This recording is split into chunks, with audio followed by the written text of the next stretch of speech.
Je suis né dans les années 2000, ce qui fait que du coup je n'ai jamais entre autres joué à Dofus car je n'étais pas né. Bien évidemment j'ai appris à connaître cette série plus tard via la série animée Wakfu ou bien par les jeux développés par Ankama, mais je n'ai jamais joué à Dofus de ma vie.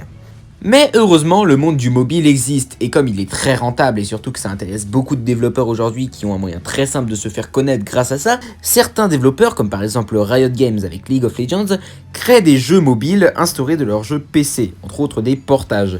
Ça a été le cas avec Dofus qui a ensuite créé Dofus Touch, une version mobile du jeu de base qui est censée se passer dans le même monde et qui possède entre autres les mêmes caractéristiques, à la seule différence que vous pouvez y jouer directement depuis votre téléphone portable. Deux jeux donc très similaires dans leur conception, mais au final, est-ce que Dofus Touch c'est juste un simple portage? Est-ce que c'est juste un copier-coller du jeu de base qu'on a adapté au format mobile? Eh bien spoiler, sachez que ce n'est pas du tout le cas. Et pour ça, il faut qu'on commence le jeu de manière à ce que je vous montre les différents détails en cours d'aventure. Et pour commencer, on va parler d'un point tout simple, je parle bien évidemment des comptes. En effet, pour jouer au jeu de Ankama, vous pouvez jouer soit sur un compte invité, soit depuis un compte Ankama, ce qui va charger votre progression. Le seul souci, c'est qu'Ankama a pas très bien compris l'essence même du compte en fait. Un compte, c'est en général censé protéger vos données, pour que si vous arrêtez le jeu un jour et que vous disiez un autre jour que vous allez le recommencer, vous ayez re-accès à vos données et que vous n'ayez pas perdu donc toute votre aventure et toute votre progression. Autrement dit, c'est une feature qui n'est pas obligatoire. Vous pouvez très bien faire tout un jeu sans jamais avoir besoin de faire un compte et en jouant uniquement sur un compte invité. C'est d'ailleurs pour ça que certains jeux offrent des points supplémentaires si jamais vous prenez un compte, comme par exemple Brawl Stars, qui si vous vous connectez avec un compte Supercell, vous donne un skin de bar tabac gratuitement. Vous n'êtes pas obligé de l'obtenir, mais vous pouvez le faire si vous le voulez. Eh bien, Ankama n'a pas du tout compris ce principe. En effet, si vous jouez sur un compte invité, vous perdez une bonne partie des options présentes dans le jeu. Plus d'accès à l'hôtel des ventes, vous ne pouvez donc rien acheter et rien vendre sur le jeu, chose qui est littéralement obligatoire car c'est l'économie principale du jeu et la chose qui fait vivre littéralement tous les joueurs. Ensuite, pas d'accès aux échanges, autrement dit, les interactions avec les autres joueurs vous allez vous faire voir.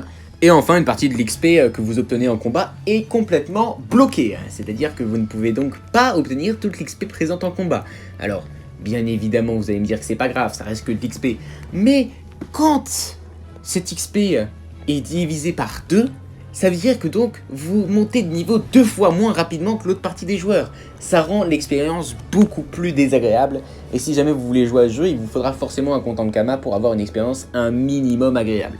Bref, une fois que vous avez donc créé votre compte, vous allez devoir créer ensuite votre personnage. Et déjà, il y a un autre truc qui me chiffonne, je sais que je suis un tantinet énervant, mais il manque des classes. Au début, dans le jeu de base, on a 15 classes, parmi les Zuginak, les Héliotropes et les Supermages, qui ont été complètement dégagés dans cette version-ci du jeu. Ils sont pas là, on sait pas pourquoi, alors que pour autant, leur gameplay est pas spécialement compliqué. Alors, je suis pas un expert de Dofus, je le sais, mais quand même, je pense pas que ces classes ne pouvaient pas être adaptées au format mobile. Je sais pas, ils ont décidé de les dégager, comme ça. Le pire, c'est que ça semble même pas déranger les gens qui parlent du jeu. Ils en parlent comme si c'était quelque chose de limite bien, alors que pour autant, une classe qui est détestée par tout le monde, c'est-à-dire les Sadida, elle est présente dans le jeu. Alors, expliquez-nous les priorités. Et après avoir choisi votre classe, donc parmi les différentes classes tous plus nombreuses les unes que les autres, vous allez apparaître sur Incarnam. Entre autres, c'est le bac à sable du jeu. C'est ça qui va vous apprendre un petit peu à pouvoir développer vos différentes capacités, à obtenir vos premiers stuff, à faire vos premières quêtes, bref, c'est la zone de tutoriel. Bon, enfin, ça aurait été un début de jeu agréable si jamais il n'y avait pas autant de favoritisme sur certaines classes. Bah oui, certaines classes sont beaucoup trop fortes par rapport à d'autres. Je pense personnellement aux Sacrieurs qui roulent sur Incarnam, que ce soit sur les tanières, les donjons ou les différentes quêtes présentes dans le jeu, parce que le truc fait énormément de dégâts et tank énormément. Là où des persos tels que le Roublard par exemple, va mettre plein de niveaux avant d'être enfin un minimum rentable. Et autant vous dire que c'est un petit peu décevant. Aussi, un autre point qui est assez relou, c'est les punaises de bots. En effet, le jeu ne possède pas d'anti-bot, ce qui fait que du coup, n'importe qui a pu uploader. Et il y a un bot très connu aujourd'hui que j'appelle les suites de bots. En gros, c'est plein de mini-bots qui sont entre autres tous de la même race, avec les mêmes équipements de débutants, et qui vont tous aller faire toutes les quêtes du jeu en même temps. Ce qui veut dire que donc tu as 47 bots sur la même map qui montent tous de level, qui avancent tous en même temps, et qui du coup vont irrémédiablement, vu qu'il y a beaucoup trop de joueurs sur la même map, faire lag le jeu, voire même faire crash ceux qui ont une mauvaise connexion. Mais le pire dans cette histoire, c'est que ce bug est présent depuis 2019. Ça fait 3 ans au moment où je fais cette vidéo qu'il y a des bots qui ruinent l'expérience de jeu des nouveaux joueurs et Ankama ne fait rien. Maintenant, tant qu'on est sur le négatif, continuons, parlons un petit peu des quêtes qui sont franchement dispensables pour une bonne partie d'entre eux. Alors attention, ne faites pas de généralité, ne changez pas mes mots, j'ai jamais dit que toutes les quêtes étaient nulles. Je dis juste qu'il y a certaines quêtes qui sont pas très intéressantes. Alors si c'était des quêtes bien scénarisées, comme par exemple la bête d'Otomai, qui est franchement ultra intéressante à Astrup, puisqu'elle a un scénario, tu dois faire plusieurs choses avant de pouvoir finir la quête. Et c'est sympa, tu t'amuses durant le long de la quête.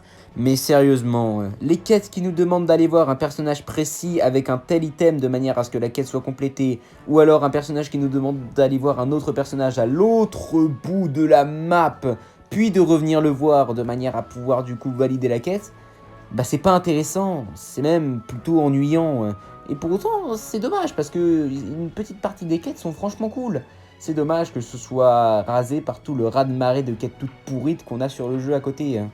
Par contre, je dois dire qu'ils ont particulièrement bien géré le système RPG du jeu. Les combats, même s'ils sont très simplistes étant donné que c'est juste du tour par tour classique, restent quand même ultra intéressants, et ceux selon les classes peuvent être encore plus intéressants, et selon l'adversaire encore plus intéressants. Autant vous dire qu'il y a énormément de possibilités, et le multijoueur lui aussi permet énormément de choses, car en plus de égayer encore plus les combats, le multijoueur permet de justement avoir beaucoup plus d'interactions avec vos alliés, avec vos amis, et également de pouvoir faire des donjons ensemble en profitant chacun des différentes compétences uniques de leur personnage.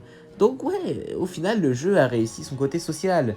Voire même qu'il l'a un poil trop réussi, parce que le jeu était tellement bien réussi socialement qu'il a nécessité de toutes les mauvaises choses qui étaient présentes sur le Dofus de base, c'est-à-dire les mecs qui vous demandent de l'argent anonymement dans le chat, et en général, bon on va pas se le cacher, il y a assez peu de gens qui se font avoir, et en général ils se font incendier. Tandis que d'autres personnes, elles, vont plutôt essayer de vous arnaquer via des techniques bien fourbes. Bref, un jeu qui a réussi son social finalement. Social qui est bien meilleur que les métiers. Alors en soi, je critiquerai pas les métiers. Les métiers sont sympatoches en général puisqu'ils permettent d'obtenir des items via des éléments que vous voyez dans le décor, mais également et surtout de créer des items grâce aux choses que vous avez récoltées, ce qui est quand même assez intéressant.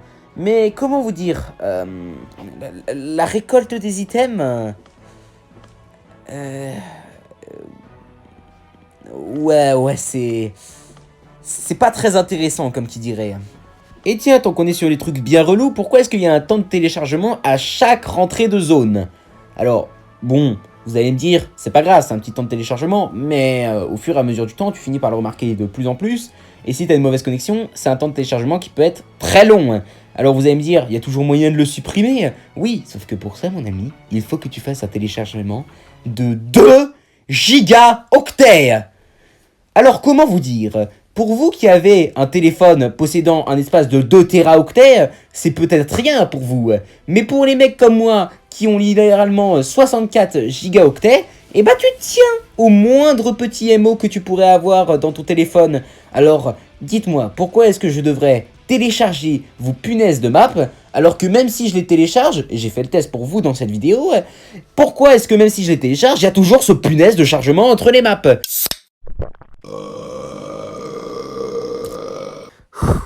Ça fait toujours du bien. Bref, dans cette vidéo, j'ai pas mal critiqué Dofus Touch, hein, mais au final, même si je dis ça, j'aime beaucoup le jeu. Hein. Le jeu est quand même très agréable à explorer, que ce soit le monde qui est vraiment immense, les combats qui restent quand même très agréables, et rien que le plaisir d'avoir une économie que tu peux forger peu à peu en vendant des items, et bah, ça rend le jeu vivant.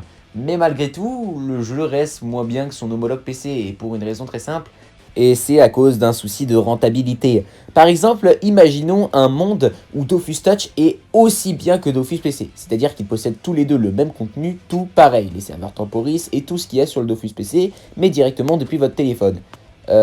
Qui va encore jouer à Dofus PC?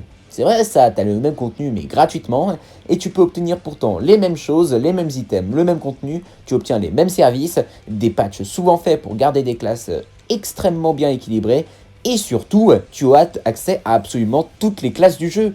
Alors, à quoi ça sert de continuer à payer 20 boules sur un jeu de base si un jeu gratuit est meilleur?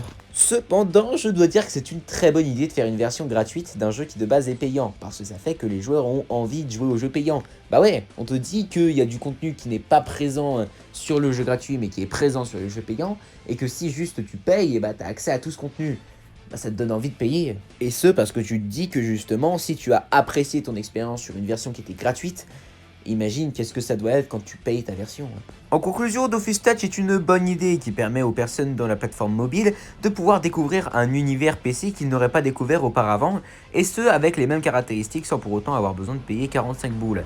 Mais par contre, le gros souci c'est le fait que le jeu manque de finition et qu'il manquera peut-être même toujours de finition, car malheureusement il ne fait office que de démo. Cependant, au moins il permettra aux futures générations de mieux connaître l'histoire et surtout l'univers de Dofus via les jeux gratuits auxquels ils vont jouer. Et on espère que Waven, qui sera le prochain jeu créé par Ankama, saura remonter encore plus le niveau en proposant un univers tout aussi riche et pour autant toujours aussi intéressant.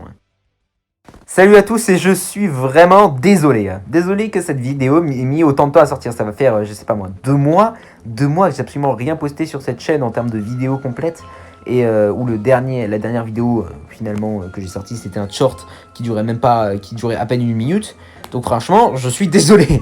Vraiment, et si vous êtes là, sachez que je suis désolé. Sinon, si vous êtes nouveau sur la chaîne et que vous êtes venu à cause du short que j'avais sorti en même temps que cette vidéo, déjà bienvenue. N'hésitez pas à vous abonner, si jamais vous appréciez ce contenu-là. Je vais essayer de toujours mettre un thème un peu spécial en même temps que les vidéos, de manière à ce que même si le sujet en soi vous intéresse pas, vous puissiez quand même apprendre des choses à côté.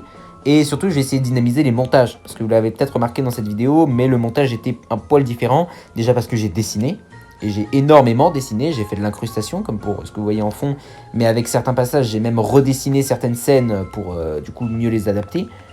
Et personnellement ça me plaît, mais j'aimerais savoir ce que vous en pensez en commentaire. Et je vais aussi faire ça pour les miniatures, c'est pour ça d'ailleurs que la miniature que j'ai faite dans cette vidéo, est trop belle, punaise, je l'adore vraiment.